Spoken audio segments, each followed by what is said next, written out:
नमस्कार, India top news में आपका स्वागत है। हर्ष श्रीवास्तव को प्रदेश उपाध्यक्ष निर्वाचित हुए हैं। उत्तर प्रदेश बलिया जिले में सागरपाली में स्थित आरके मिशन के स्कूल के प्रबंधक हर्ष श्रीवास्तव को सीबीएसई में प्रदेश उपाध्यक्ष निर्वाचित किया गया है। हर्ष श्रीवास्तव विद्याएं बताए कि कोई भी समस्या होगी विद्यालय संबंधित उसका निस्तारण हम कराएंगे। परिचय बता दीजिए। मैं हर्ष श्रीवास्तव, प्रबंधक RK mission school Sagarpali Ballia, साथ में प्रदेश उपाध्यक्ष CBSE manager association Uttar Pradesh. जी, हम आपसे जानना चाहते हैं, आपको सम्मानित किया गया है चैनल के द्वारा, आपको कैसे महसूस हो रहा है और इस कोरोना काल में आपने कहां तक पहल किया आम जनता के लिए? जैसा कि आप जानते हैं कि कोविड-19 का प्रकोप पिछले मार्च से लेके स्कूल वाले और अभी तक इस स्थिति पे बने हुए हैं कि अपने सीमित संसाधनों द्वारा लगातार बच्चों को, अभिभावकों को अपनी तरफ से जो भी व्यवस्थाएं ऑनलाइन की हो सकती है वो हम कर रहे हैं। साथ ही साथ हमारे शिक्षक शिक्षिकाएं पूरी तरह तत्परता से अपने कार्य को ईमानदारी के साथ निभा रहे हैं और जितना हो सके जिन बच्चों को ऑनलाइन शिक्षा में फीस संबंधित समस्याएं, उन सब पर हम रूबरू हो रहे हैं और उनकी समस्या का समाधान लगातार करते आ रहे हैं। कितनी समस्या आ रही है ऑनलाइन में? ऑनलाइन की जो सबसे मूल समस्या है कि पहले तो हमारे टीचर्स को ट्रेनिंग देना, दूसरी बात हमारे अभिभावकों को ट्रेंड होना। इस देश में ऑनलाइन शिक्षा पूरी तरह से अभी थी नहीं, मात्र 3% से 5% ही लोग जो थे इस शिक्षा को जानते थे। बाकी हमारे क्षेत्र बलिया जैसे क्षेत्रों में, गांव में तो कहीं कुछ इस तरह की चर्चा ही नहीं थी। लेकिन एक नई क्रांति जो कहा जाए शिक्षा के क्षेत्र में ऑनलाइन शिक्षा आई है, जो कि शिक्षक घर पे भी हैं फिर भी पढ़ा रहे हैं, लगातार अपना कार्य कर रहे हैं। और साथ ही साथ जो समस्याएं की जो आपने बात कही, समस्याओं में हम कह सकते हैं शिक्षक के लिए भी चुनौतीपूर्ण था, बच्चों और अभिभावकों के लिए चुनौतीपूर्ण था। कहीं डाटा नहीं है, कहीं नेटवर्क नहीं है। ये सारी समस्याओं से हम बहुत ज्यादा परेशान हैं और अभी भी हैं। अगर ये शिक्षा, ऑनलाइन शिक्षा को मजबूती से अगर रखना चाहते हैं हम सब लोग पूरे देश में, तो मैं अपील करना चाहूंगा भाई अपने प्रधानमंत्री जी से, मुख्यमंत्री जी से कि हमारी जो ऑनलाइन व्यवस्था के लिए जो इंटरनेट की व्यवस्थाएं हैं वो थोड़ा सुदृढ़ ग्रामीण क्षेत्रों में होनी चाहिए, जो कि न के बराबर है। और जिस दिन ये सही हो जाएगा, हमारे लिए, आपके लिए ये व्यवस्था बहुत अच्छी है। धन्यवाद। जी, आपको प्रदेश में जिस उम्मीद से आपको चयन किया गया है उसके विषय में कुछ शब्द आपने बताइए। देखिए, प्रदेश ने मुझे उपाध्यक्ष के पद पे चुना, चूंकि आपको जैसे जानकारी हो कि बलिया स्कूल एसोसिएशन जो हमारा है फेडरेशन बलिया का, उसका भी मैं कोऑर्डिनेटर हूं। साथ में मैं हमेशा कई संस्थाओं से जुड़ा हुआ हूं जिसके माध्यम से हम लोग सामाजिक रूप से कार्य करते आ रहे हैं।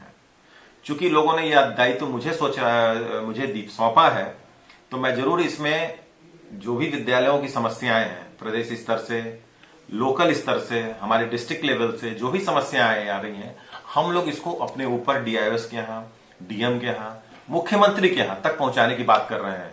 और आपको बता दें, कहीं जो ये 9 से 12 जो विद्यालय आज खुले हैं आंशिक रूप से, उसमें कहीं ना कहीं हमारे फेडरेशन का, हमारे एसोसिएशन का बहुत बड़ा रोल है कि इन लोगों ने बच्चों को, सरकार को जो है चेताया कि भाई हमारे विद्यालयों को खोलिए।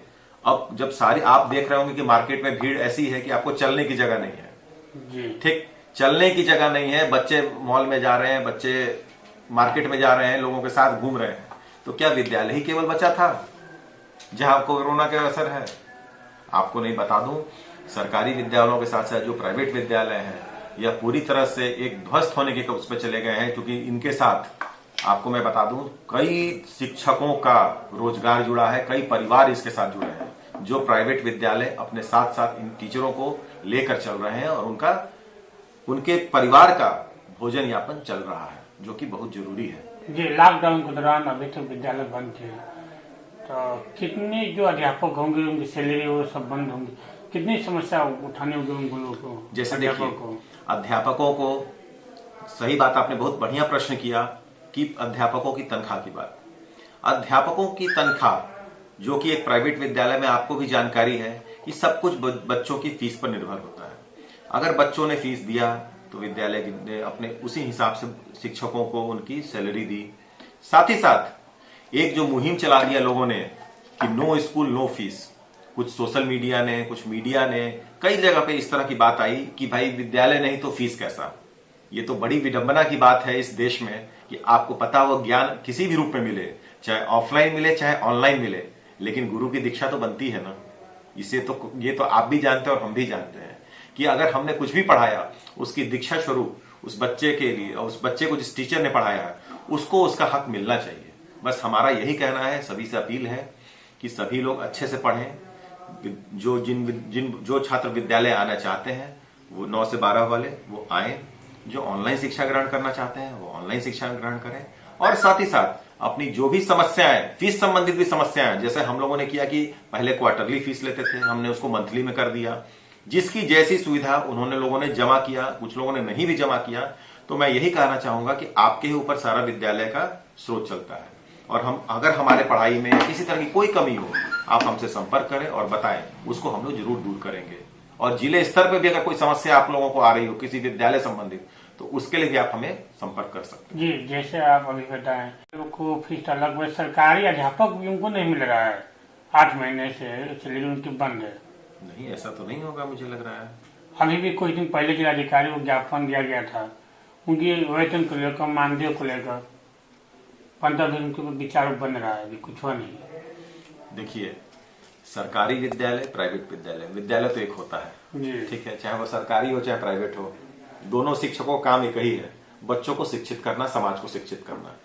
हमारा ये कहना है कि सरकार भी इस तरह से अगर उनके सरकारी विद्यालयों को भी जो मानदेय पर अगर उनको नहीं मिल पा रहा है तनख्वाह, तो ये बहुत बड़ी विडंबना है। आप ये सोच सकते हैं तब कि जब सरकार देने में सक्षम नहीं है तो फिर जो प्राइवेट विद्यालय है वो कैसे चलेंगे। तो हमारे हिसाब से अब विद्यालयों को धीरे धीरे खोल देना चाहिए। सब एक नई पटरी पे जो वापस हमारी गाड़ी दौड़ रही है धीरे धीरे, उस विद्यालयों की भी जो हमारा स्थिति है उसको धीरे धीरे, अब हमारी सरकार से यह अपील है कि विद्यालय को खोले जाए, धीरे धीरे जूनियर सेक्शन को भी स्टार्ट किया जाए, क्योंकि अब कोरोना का कहर हमारे जिले वाइज अगर देखा जाए हमारे यहाँ काफी कम हो गया है, स्थिति काफी सामान्य हो चुकी है, जनमानस सामान्य जीवन यापन कर रहा है। पहले से जो खौफ था, डर था, वो बहुत खत्म हो चुका है, क्योंकि बच्चे घर पे भी आपको बता दे रह के आप समझ सकते हैं कि बच्चे अगर घर पे रहेंगे तो उनका मानसिक संतुलन जो है, जिस तरह से स्कूल आते हैं, खेलना कूदना, अदर एक्टिविटी करना, हमारे साथ साथ पढ़ाई करना, वो एक पूरी दिनचर्या उनकी बनती है, वो सारी चीजें बंद है बच्चों की। जी, हम आपसे जानना चाहते हैं, कोरोना काल में कितनी दिक्कतों का सामना करना पड़ा आपको सारे स्टाफ को? देखिए, कोरोना काल में कहीं ना कहीं जब से आदेश हुआ, 28 अप्रैल को एक आदेश जारी हुआ कि भाई आप फीस ले सकते हैं, विद्यालय में 2 कर्मचारी जाएंगे, 5 दिन को निर्गत दिया जाएगा, और साथ साथ जो पढ़ाने वाले शिक्षक हैं वो घर से ऑनलाइन शिक्षा दे सकते हैं। तो धीरे धीरे आपको समझ सकते हैं कि घर पे वो बैठे हैं, हम यहाँ विद्यालय में बैठे हैं, एक दूसरे से सामंजस्य बनाना, मटेरियल, स्टडी मटेरियल टीचर्स को प्रोवाइड करना, बच्चों तक उसको प्रोवाइड करवाना through website, through email, through WhatsApp, through message, इन सभी चीजों द्वारा बच्चों को हम लोगों ने समय समय पर चीजें उपलब्ध कराती गई, जिससे कि बच्चों को, अभिभावकों को बहुत समस्या ना आए। जो पढ़ने वाले बच्चे हैं, मैं फिर कहूंगा कि वो बच्चे आज भी पढ़ रहे हैं, ऑनलाइन पर पूरा फोकस कर रहे हैं और अच्छे से पढ़ाई कर रहे हैं। तो मेरा यह कहना है कि सभी छात्र छात्राएं अच्छे से पढ़ें, और साथ साथ जो हमारे शिक्षकों को जो समस्या आ रही थी वो बहुत हद तक बहुत ठीक भी हो गई, क्योंकि नए जब उन्होंने क्लास शुरू किया था उनको जानकारी नहीं थी कि किस तरह से हमें पढ़ाना है। मन में एक सबके भय था, खौफ था, डर था कि हम कैसे पढ़ाएं, मैंने हम बाहर निकल नहीं सकते हैं, हमें सब कुछ घर में रहना करना है। तो एक बहुत बड़ा चैलेंजिंग टास्क था हमारे विद्यालयों के लिए, हमारे लिए नहीं, पूरे देश के विद्यालयों के लिए, और खासकर जो छोटे शहर के विद्यालय हैं उनके लिए तो ये बहुत बड़ा चैलेंजिंग वर्क था। लेकिन ये आपको मैं बता दूं कि बहुत खुशी की बात है कि इस चैलेंजिंग वर्क को भी हम लोगों ने बहुत बखूबी निभाया है और बहुत अच्छे से सारे विद्यालय कार्य कर रहे हैं। सब्सक्राइब करें इंडिया टॉप न्यूज चैनल और बेल आइकन दबाना ना भूलें। इंडिया टॉप न्यूज अपने क्षेत्र की खबरें सबसे पहले पाएं।